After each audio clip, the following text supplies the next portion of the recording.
अल्लाह ने इंसान बनाया तो इंसान के अंदर बहुत सारी खूबियाँ और बहुत सारी बुराइयाँ रख दी, पैदा कर दी। ये हमारा और आपका एक छोटा सा दिमाग है।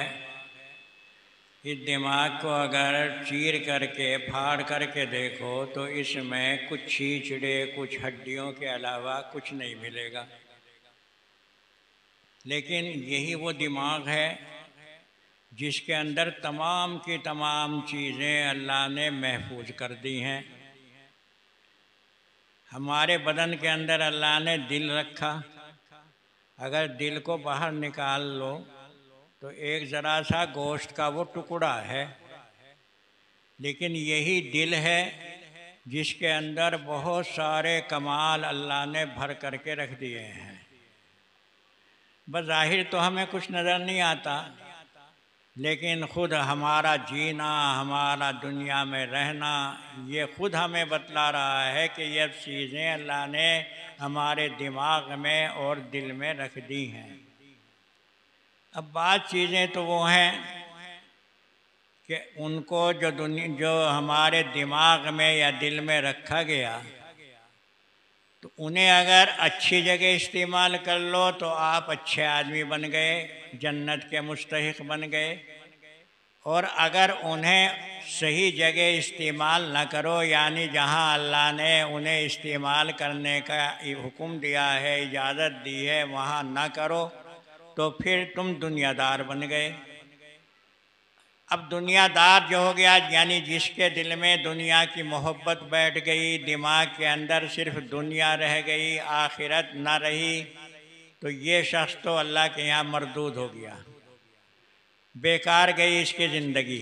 दुनिया में आना उसके लिए कोई एक मुसीबत और एक अज़ाब बन गया। और अगर ये चीज़ हमने इस्तेमाल वहाँ कर ली जहाँ अल्लाह ने हमें हुक्म दिया है इस्तेमाल करने का, तो हमेशा हमेशा वाली जो ज़िंदगी आँख बंद करने के बाद में जो शुरू होगी, तो वो हमारी ज़िंदगी सोने की ज़िंदगी बन गई, कीमती ज़िंदगी बन गई। मिसाल के तरीक़े से देखो, हिर्स है, लालच है। सब कहते हैं लालच बहुत बुरा है, लेकिन नहीं, लालच बुरा नहीं। इस लालच को अगर गलत जगह इस्तेमाल करोगे तो ये बुरा बन गया, और इस लालच को अगर सही जगह इस्तेमाल करोगे तो बहुत अच्छा बन गया। सही जगह का मतलब यह है कि आप उस कामों में लालच करें जिन कामों से हमारी अगली आने वाली ज़िंदगी सही होगी, संवरेगी। तो फिर ये लालच बड़ा कीमती लालच बन गया। और बुरे का मतलब यह है कि इस पूरे के पूरे लालच को, हिर्स को हम सिर्फ दुनिया के जमा करने के ऊपर लगा दें। और अल्लाह ने इस दुनिया से जो हमें हक़ मिल दिया है कि देखो दुनिया तुम्हारे पास आए तो इससे ये काम करो, तो अब हम बर्बादी की तरफ चले गए। हमने इस हिर्स को, लालच को वहाँ इस्तेमाल किया है जहाँ इस्तेमाल करने में नुकसान के सिवा कुछ नहीं। अगर हम अपनी ज़िंदगी या अपने बड़ों की ज़िंदगी, अम्बिया की ज़िंदगी, या इसी तरीक़े से हम अपने बुज़ुर्गों की ज़िंदगी के ऊपर निगाह डालते हैं, तो उन्होंने इस हिर्स को, इस लालच को इस्तेमाल किया, लेकिन कहाँ उन्होंने अपनी आखिरत को संवारा। दुनिया से जाने के बाद जो ज़िंदगी होगी उसे संवारा। आप ये सोचिए कि हमारे नबी सल्लल्लाहु अलैहि वसल्लम, नाम आप जानते हैं, जिनका नामी मोहम्मद है, नाम आ जाए तो सल्लल्लाहु अलैहि वसल्लम भी कह लो। आप उन अम्बिया में से हुए हैं कि अगर अल्लाह को नबी करीम सल्लल्लाहु अलैहि वसल्लम को पैदा करना ना होता तो न ये ज़मीन पैदा की जाती, न आसमान पैदा किया जाता। आज जो हम सूरज में धूप, सूरज में रोशनी देख रहे हैं, वो सिर्फ़ आपके जिस्म की बरकत है कि आपको अल्लाह ने दुनिया में पैदा किया तो अल्लाह ने सूरज में रोशनी भी पैदा कर दी। आपको अल्लाह ने दुनिया में पैदा किया तो चाँद में चाँदनी पैदा हो गई। तो इतना बड़ा दर्जा कि सारी मखलूक को एक तरफ रख दो, ज़मीन आसमान चाँद सूरज सारे आसमान सारी ज़मीनें एक तरफ रख दो और आपके जिस्म की एक उंगली एक तरफ रख दो, तो ये उंगली आपकी ज़्यादा कीमती है ज़मीन और आसमान से।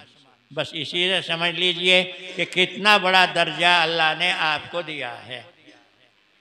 लेकिन हाल क्या, जाहिर सी बात है कि जिसे अल्लाह ने इस तरीके से पैदा किया तो जन्नत का तो वो खुद मालिक है।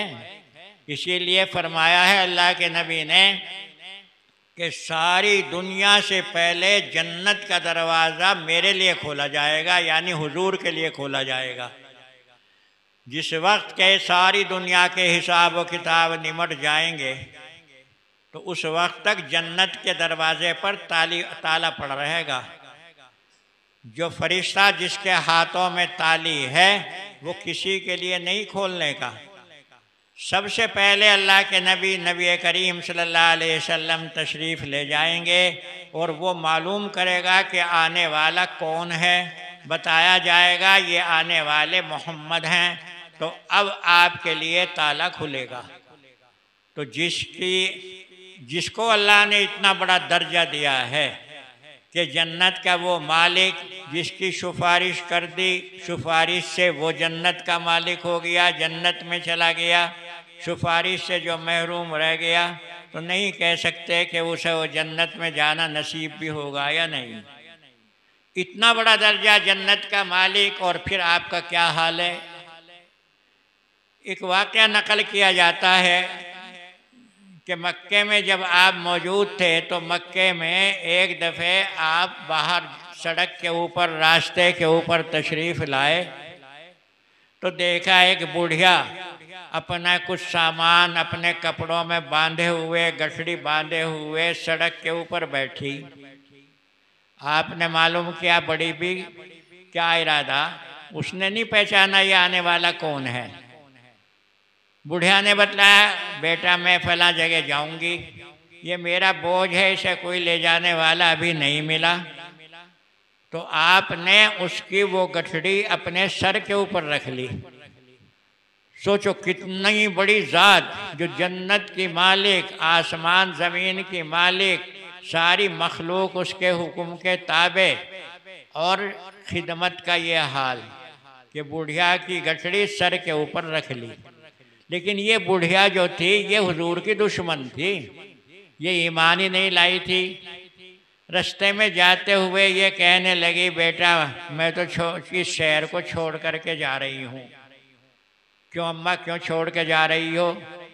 तो बुढ़िया कहने लगी कि यहाँ से सुना है मैंने एक मोहम्मद नाम का आदमी पैदा हुआ है, और जो ये हमारे बुत हैं, बुतों के उन्होंने नाम रख रखे थे, ये लात है, ये उज्जा है, ये जो हमारे बुत हैं मैंने सुना है वो इनकी बुराई करता है। तो मैं तो अपने इन बुतों की बुराई नहीं सुन सकती, इसलिए मैंने तो यही सोच लिया बस छोड़ दूँ इसे, कहीं बाहर जा कर के रह लेंगी। अब कुछ नहीं, आप कुछ नहीं बोले, सामान लिए जा रहे हैं।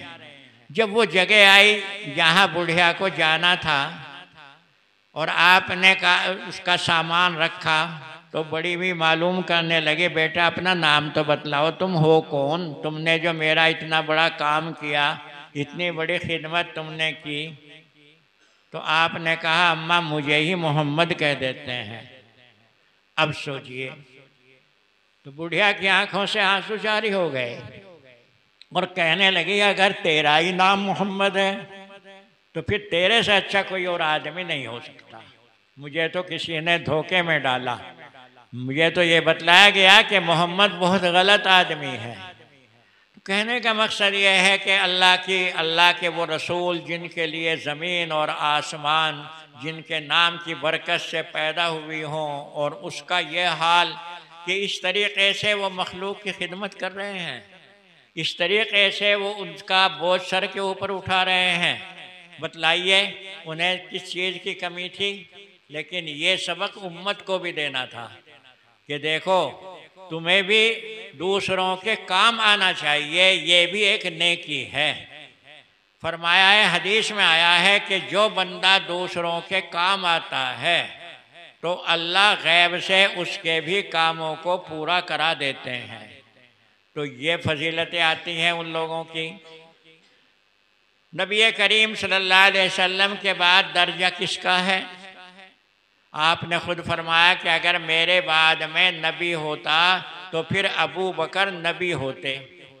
तो इससे ये मालूम हुआ कि अबू बकर का हुजूर के बाद में दर्जा है।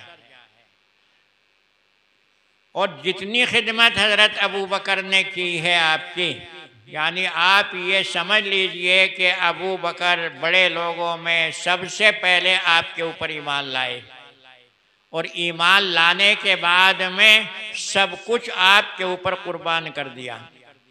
यहाँ तक क्या हाल हुआ कि जब आखिर दौर में आपने एक जिहाद की तैयारी की जिसका नाम तबूक रखा जाता है, और आपने उसके लिए चंदे का ऐलान किया कि मुसलमान ज़्यादा से ज़्यादा इसमें मदद करें, क्योंकि ये एक बहुत बड़ी ताकत से मुसलमानों का टकराव था। तो लाने वाले हज़रत उमर कहते हैं, मैंने सोचा उस टाइम में मेरे पास माल था कि आज तो मेरे पास माल है, आज मैं इतना माल लेकर के जाऊंगा कि हज़रत अबू बकर मेरा मुकाबला नहीं कर सकेंगे। बस ये सोच करके उन्होंने माल के अपने 2 हिस्से किए, आधा घर रख दिया, आधा हुजूर की खिदमत में लेकर के आए। फिर हज़रत अबू बकर भी पहुँचे तो हुजूर ने मालूम किया कि उमर कितना लाए, कितना घर छोड़ करके आए। तो हज़रत उमर ने कहा कि अल्लाह के रसूल, जितना मेरे पास माल था मैंने उसके 2 हिस्से कर दिए, एक हिस्सा घर वालों के लिए छोड़ आया, एक हिस्सा आपकी खिदमत में ले आया।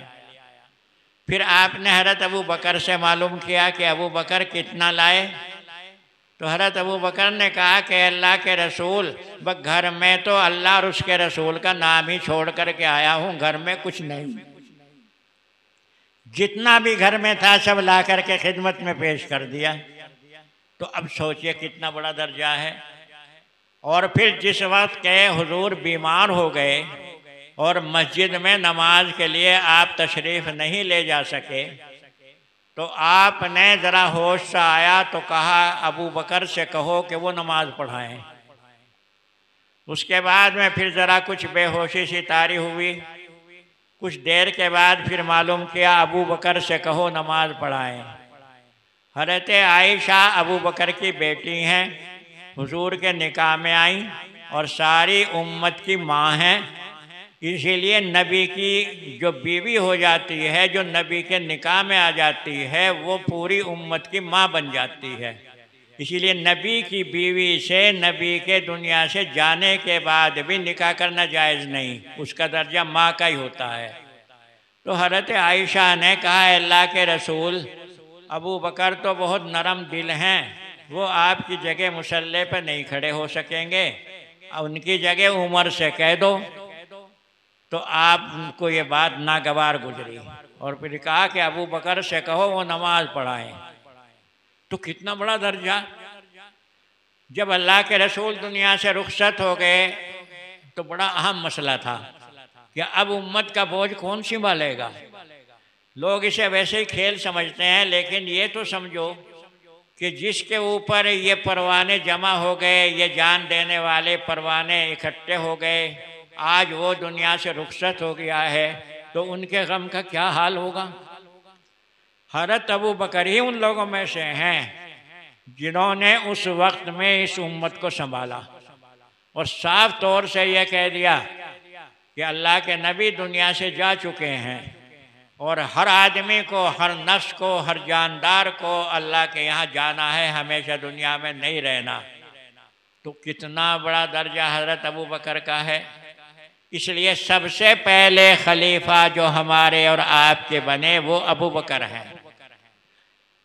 नाम खलीफा को शायद आप नहीं समझते, आज के ज़माने में तो लोग बादशाह को समझें, लेकिन बादशाह का वो दर्जा नहीं होता जो कि खलीफा का होता है। खलीफा नबी की तरफ से कायम मुकाम होता है, इसीलिए उसे खलीफा कहते हैं।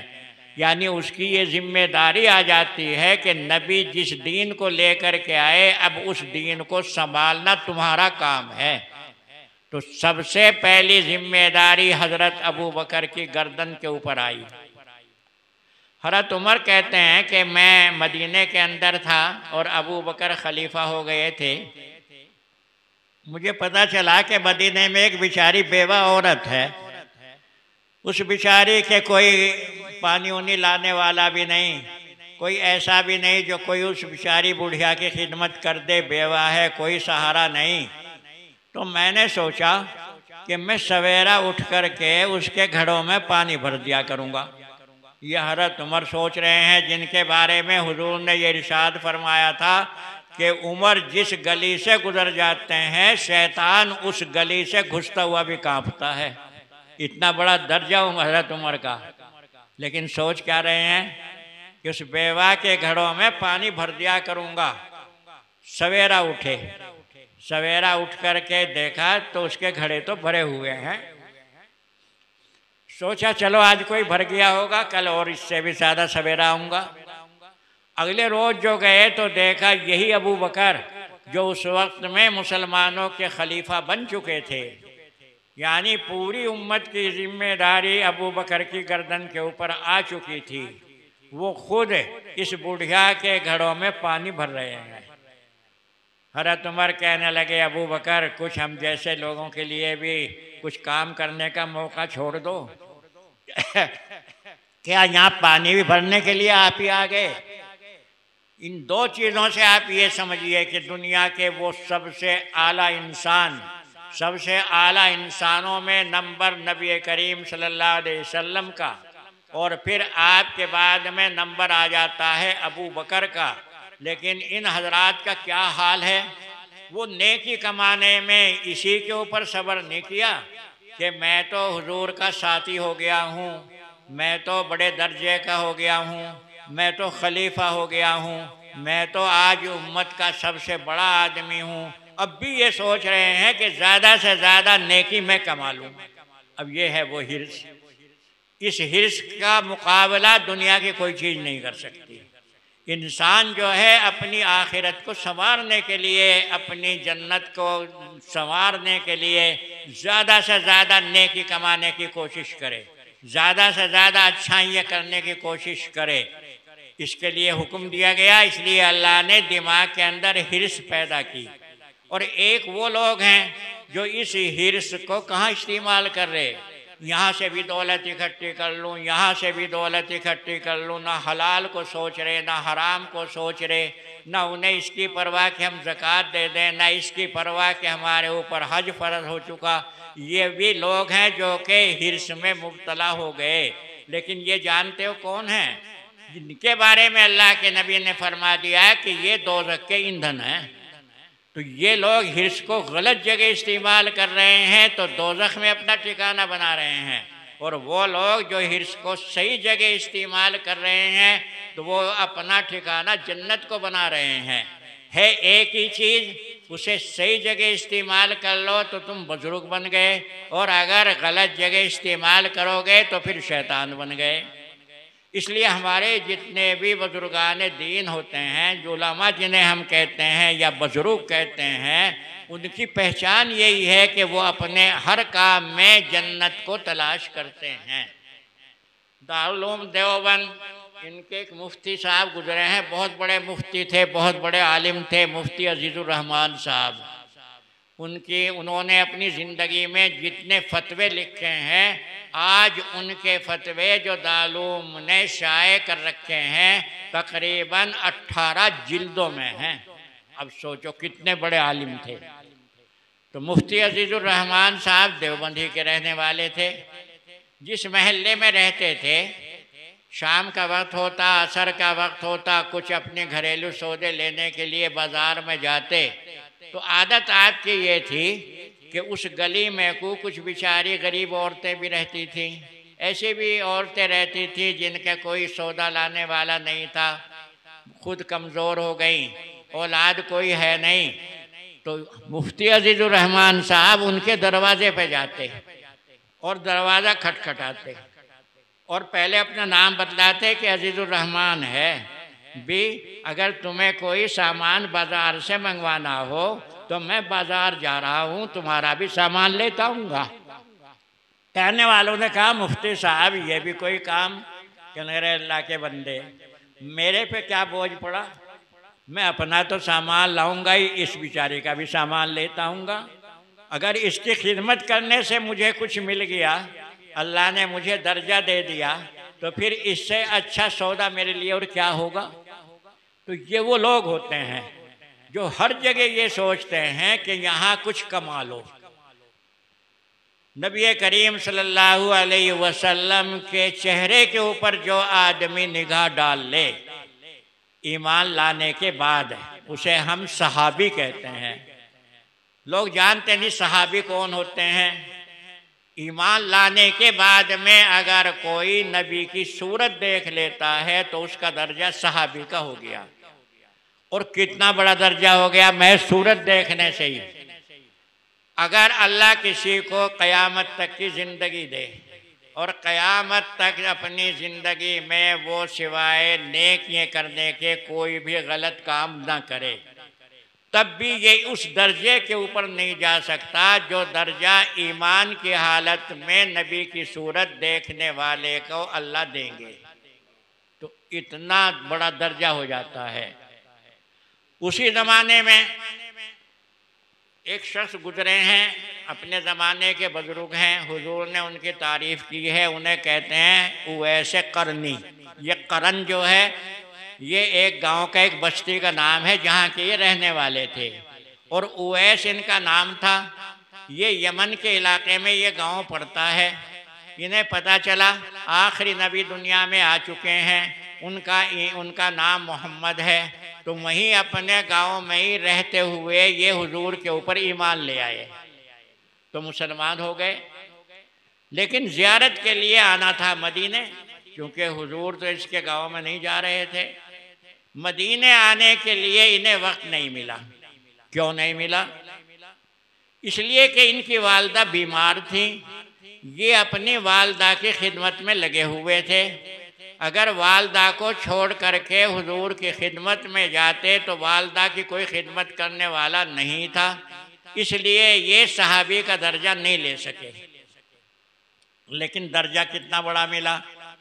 जब अल्लाह के रसूल दुनिया से रुखसत होने लगे तो उस वक्त में हज़रत उमर से कहा, देखो एक आदमी करन की तरफ से आएगा और उसका दर्जा अल्लाह के यहाँ इतना बड़ा है कि तुम उससे दुआ कराना, अल्लाह के यहाँ उसकी दुआ कबूल होगी। ये हुजूर ने हज़रत उवैस करनी के बारे में उमर को हुक्म दिया, जिसका मतलब ये कि बहुत बड़ा दर्जा है। हालांकि सहाबी तो नहीं हुए, लेकिन दर्जा इतना बड़ा है। हज़रत उमर को जब ये मालूम हुआ कि हुजूर ने उवैस करनी के बारे में ये हुक्म दिया है, तो रोज़ाना मदीने से निकल कर के बाहर खड़े हो जाते कि आने वाला आएगा तो मैं उनसे दुआ कराऊंगा।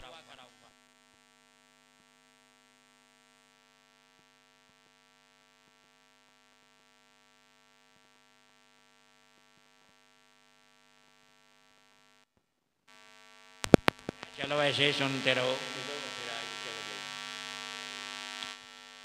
हज़रत उमर की तमन्ना ये कि मैं उवैस करनी से दुआ करा लूँ। हालांकि हज़रत उमर का दर्जा सहाबी का है, उवैस करनी का दर्जा सहाबी का नहीं है। सहाबी के दर्जे को उम्मती नहीं पहुँच सकता, बहुत ज़मीन आसमान का फ़र्क है। लेकिन चूँकि अल्लाह के रसूल ने बतला दिया है कि उस आने वाले उवैस की दुआ अल्लाह के यहाँ कबूल होगी, उमर तुम उनसे दुआ कराना, इसलिए रोज़ाना मदीने से बाहर निकल करके खड़े हो जाते हैं। आए उवैस करनी, मुलाकात हुई तो वो तो उनकी तवाज़ो की बात थी। वो हज़रत उमर के मकाम को, उनके दर्जे को जानते थे। वो कहने लगे नहीं मैं क्या हूँ आपके सामने कि नहीं कुछ है या नहीं है, मैं तो ये दरख्वास्त पेश कर रहा हूँ कि आप मेरे लिए और मेरी उम्मत के लिए आप दुआ फरमा दें। तो आप सोचिए ये दर्जा उवैस करने को कैसे मिला? माँ की खिदमत करने की वजह से।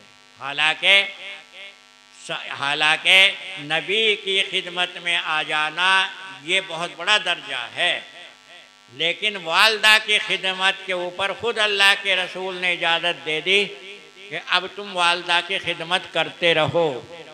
तो हज़रत वैसे करने को अल्लाह ने ये दर्जा दिया। आज हमारा हाल क्या है?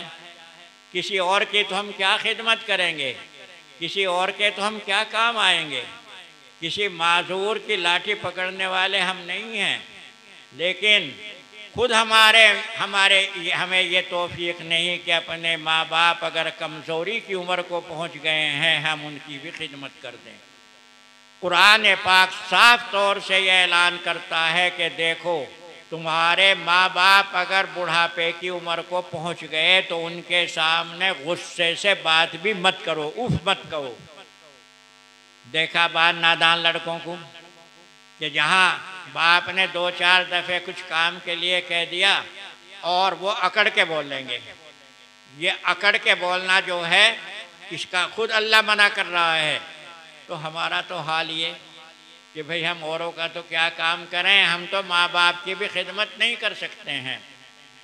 हदीस में एक वाक़या नकल किया गया है, फरमाया अल्लाह के नबी सल्लल्लाहु अलैहि वसल्लम ने, एक शख्स अल्लाह के सामने पेश होगा। हर एक आदमी को अल्लाह के सामने हाजिर होना है और ज़िंदगी के जितने काम हैं सबका हिसाब व किताब पेश करना है, कोई बचने वाला नहीं। अब वो जब अल्लाह के सामने पेश होगा और उसके वो सब जो कुछ दुनिया में उसने काम किए वो सब के सब तोले जाएंगे, तो उसकी नेकियां और बुराइयां बराबर हो जाएंगी। अब जब बराबर हो गई तो किधर जावे, जन्नत की तरफ जाए या दोज़ख की तरफ? अभी अल्लाह के सामने खड़ाई होगा कि छोटा सा पर्चा ऊपर से आकर के तराजू में गिरेगा और एकदम बुराइयों का पलड़ा झुक जाएगा, यानी बुराइयां ज़्यादा हो जाएंगी और नेकियां कम। ये क्या लिखा होगा इसमें? कभी ये अपने माँ बाप को इसने सख्त बोल कहे थे, उसके ऊपर लिखा हुआ होगा कि इसके ज़िम्मे वो गुनाह है जो इसने माँ बाप को बड़ा सख्त बात कही थी। अब इसके तो याद भी नहीं और वो कुछ इसे समझ भी नहीं रहा, इसे तो हम कुछ समझते ही नहीं। उसकी वजह से बुराइयां बढ़ गई, नेकियां कम हो गई। अब जब बुराइयां बढ़ गई और नेकियां कम हो गई तो सीधा दोज़ख रह गया। अब दोज़ख का हुक्म हो जाएगा। जब ये जा रहा होगा तो रास्ते में इत्तिफाकन वालिद साहब भी सब दिखाई देंगे। ये सोचेगा मेरे लिए तो बहरहाल दोज़ख हो ही गई, इसलिए ये कहेगा अब्बा जान चलो, वो ज़माना तो गया कि मैं आपसे माफ़ी मांग लेता, यहाँ तो जो कुछ किया हुआ आ गया है उसका बदला ले लो, यहाँ माफ़ी वगैरह का मसला ख़त्म हो चुका है और मेरे लिए तो दोज़ख हो चुकी है। मैं अपनी ज़िंदगी की सारी नेकियां बस तुम्हें ही दे रहा हूँ। अब ये इसका वालिद जब अल्लाह के सामने पहुँचेगा तो बहुत सारी नेकियों के ढेर लग गए। उस पर पता चलेगा अल्लाह को वैसे सब कुछ मालूम है, लेकिन मालूम किया जाएगा कहाँ से ये नेकी आई कि वो दे गया है। अब उसे दोबारा फिर बुला लिया जाएगा और कहा जाएगा चल तूने दुनिया में तो वो गुनाह किया जिसकी वजह से तू दोज़ख का मुस्तहिक हो चुका था, लेकिन यहाँ हमारे दरबार में आकर के तू एक नेकी कर रहा है, यानी अपनी ये नेकियां वालिद को दे रहा है, इसलिए हम तेरी बख्शिश करते हैं और वालिद की भी बख्शिश करते हैं, चूँकि वालिद के पास तो नेकियां ज़्यादा हो गई और तेरी इसलिए बख्शिश कर रहे हैं कि तूने यहाँ एक ऐसा नेक काम किया जिसकी वजह से तू जन्नत का मुस्तहिक हो गया। तो इतना बड़ा दर्जा वालिदैन की खिदमत का है, लेकिन हम क्या जाने, हमारा तो हाल यह है हम इसे भी नहीं जानते कि अगर आपने नमाज की नीयत बांध रखी है और वालिद या वालदा इस दर्जे पर पहुंच चुके हैं कि वो बेचारे खुद खड़े नहीं हो सकते और उन्हें कोई बहुत ज़्यादा सख्त ज़रूरत पेश आ गई, उन्हें ये मालूम नहीं कि मेरे बेटे ने नमाज की नीयत बांध रखी है, वो आवाज़ दे रहे हैं, तो तुम्हारे लिए ये जायज़ हो गया कि नमाज की नीयत तोड़ करके वालिद और वालदा की बात का जवाब दो, उनकी खिदमत करो। ये इतना बड़ा दर्जा है। लेकिन भाई हम तो अपने इस गांव में जहाँ तक सुनते हैं, बहुत बेचारे माजूर हाल मिलते हैं, ऐसे लोग मिलते हैं जिनकी उम्र आखिरी हो गई। बहुत कम लोग ऐसे हैं जो वालिदैन की खिदमत करके जन्नत कमा रहे हों, वरना अक्सर लोगों का हाल ये है कि जहाँ बुढ़ापा आया और सख्त उन्हें क्या करा, हमारे लिए क्या करके जा रहा, गुस्से ही में बोलते हुए देखे हैं। तो गोया के सोच लीजिए कि जब हम इतना भी नहीं कर सकते कि जिनका हमारे ऊपर इतना बड़ा एहसान, उनकी भी खिदमत नहीं कर सकते, तो और तो हम अल्लाह की मखलूक की क्या खिदमत करेंगे। हालांकि बुजुर्गों का दर्जा देखो कितना बड़ा दर्जा है, वो औरों की भी इस तरीके से खिदमत करते हैं। हज़रत मारूफ करखी बहुत बड़े बुजुर्ग गुजरे हैं, बगदाद के रहने वाले थे। करख जो है वहीं बगदाद के एक महल्ले का नाम है, इसलिए इन्हें करखी कहते हैं। इनका हाल ऐसा था, अपने ज़माने में इनके यहाँ आने वाले मुसाफिर आते, कुछ और आते लोग अल्लाह अल्लाह करने वाले, सबकी खिदमत में लगे रहते। इत्तिफाक ऐसा हुआ, एक इनके यहाँ मुसाफिर आकर के ठहर गया, और मुसाफिर था वो बीमार, दर्द था बेचारे के कमर में, सर में। बज्जी वो तो रात भर शोर मचावे वो मुसाफिर, कभी कुछ मांग रहा कभी कुछ मांग रहा। आप खिदमत में खड़े हुए लगे रहते, यहाँ तक के सब घर वाले भी परेशान हो गए। और वो मारूफ करखी के कहने लगे कि तुमने तो अच्छा ये मेहमान पाला, ये ना सोने दे ना हमें कोई काम करने दे, बस तुम ही रह लो। घर वाले भी छोड़ करके चल दिए, लेकिन मारूफ करखी रहमतुल्लाह अलैह उनकी खिदमत में लगे रहे। आखिर ये कि इंतकाल हुआ। आज आप बगदाद में जाइए, बगदाद के हालात बदल चुके हैं, ज़माने ने पलट करके रख दिया है बगदाद को। बहुत बुजुर्ग वहाँ पैदा हुए, लेकिन नालायक दुनिया ने बगदाद को, इराक़ को जो तबाह और बर्बाद किया है, वहाँ एक इल्मी ज़ख़ीरा वो सब बर्बाद हो चुका, सब उलमा की निशानियाँ बर्बाद हो चुकी, सब इल्म का चर्चा ख़त्म हो चुका। सुना होगा आपने कि जिस वक्त सद्दाम की हुकूमत थी और उस हुकूमत को जिन लोगों ने मिलकर के तबाह और बर्बाद किया है, उसमें सद्दाम ही तबाह नहीं हुआ, पूरा बगदाद का इल्मी ख़जाना तबाह हो गया। वहाँ से बहने वाला दरिया जो है महीनों तक उसका पानी काला होकर के चला, क्योंकि उलमा ने जितनी किताबें वहाँ लिख कर के जमा कर रखी थी, जब उस पूरे कुतुब खाने को दरिया में फेंक दिया गया तो उन किताबों की रोशनी से पानी काला होकर के चला। ये हाल हुआ। लेकिन आज भी जाइए, मारूफ करखी का नाम आज भी बच्चा बच्चा जानता है। बात क्या, क्योंकि वो कमज़ोरों की, बीमारों की खिदमत किया करते थे। आज भी मारूफ करखी का नाम बगदाद में बहुत मशहूर है। तो खैर, कहने का मकसद ये है कि अल्लाह ने ये चीज़ें जो हमारे दिमागों में, दिलों में पैदा की हैं, हिर्स, लालच, इसे सही जगह इस्तेमाल करो। हिर्स का कोई बुरा नहीं, लेकिन उसे नेकी कमाने में लगाओ। एक कमा ली, दूसरी कमा लो, तीसरी कमा ली, ताकि आगे हम जन्नत के मुस्तहिक हो सकें।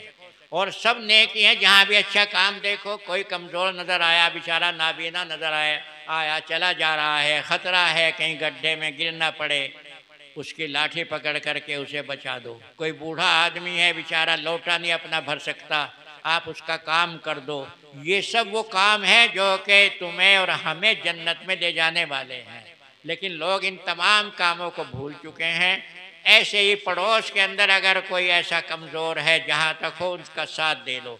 यतीम बच्चा आ जाए, उलमा ये लिखते हैं कि अगर तुम्हारे सामने कोई यतीम बच्चा आ गया तो उसके सामने बच्चे के मौजूद होते हुए अपने बच्चे को भी प्यार न करो, क्योंकि तुम अपने बच्चे को प्यार करोगे तो उसके अपना बाप याद आ जाएगा, इसका उसे दुख होगा।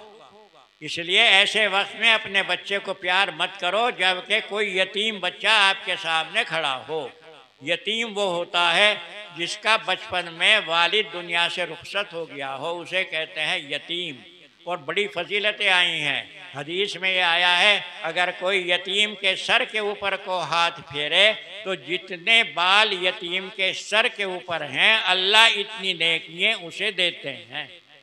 ये बहुत सारी नेकियों के दर्जे हैं जिन्हें हम सब भुला चुके हैं।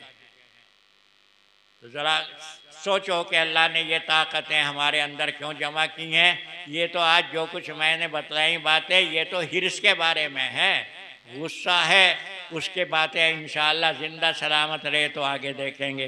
व आखिर दावाना अनिल हम्दुलिल्लाहि रब्बिल आलमीन।